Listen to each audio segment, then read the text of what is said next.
Mikrokosmos number 8, a short piece called Repetition, is going to introduce a couple of new technical challenges to us.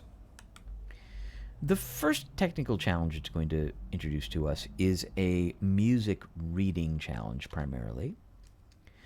And that is, we're going to be introduced to our first accidentals, our first sharps and flats, and our first key signatures. Now, if you don't know what a sharp and a flat is, if you don't know what a key signature is, go back to the videos above. The series of videos above will give you a good introduction to that. But if you look over on the left next to the treble clef, next to the bass clef, we see that we have our first key signature. We have an F sharp in the right hand and an F sharp in the left hand. That means that all the Fs that we encounter are not going to be F natural, but they are going to be F sharp. So for the first time, we're going to be using one of the black keys. We're going to be using the black key that is just to the right or just above the note F. So instead of playing F, we're going to be playing F sharp.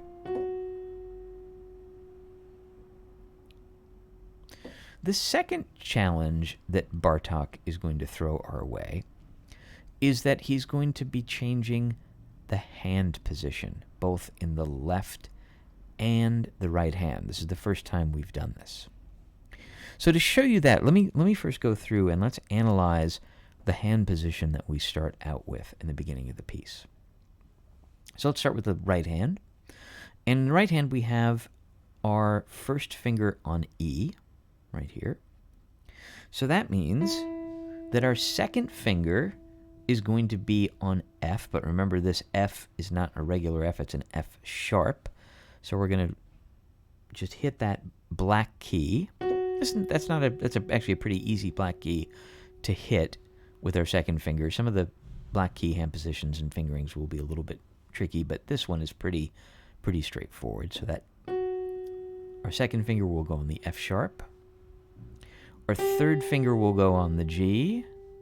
Our fourth finger will go on A, and then our fifth finger will go on B. So we have a hand position in our right hand from E up to B. And notice, and you may have noticed this in the previous examples, Bartók actually gives us our hand position right up here. Gives us sort of a little summary of what that's going to be. Here are the 5 notes that our 5 fingers are going to be over. Let's look in the left hand. So in the left hand, just the mirror image of that, our 5th finger is going to be on E, which means our 4th finger is going to be on F sharp. Our 3rd finger is going to be on G. Our 2nd finger is going to be on A. And our 1st finger is going to be on B. And again, you can see up here, Bartók gives us that first hand position in summary for the left hand. But then in the second line, Bartók's going to shift our hand position. We're going to go down, we're going to move down 1 note, both on our left and our right hand.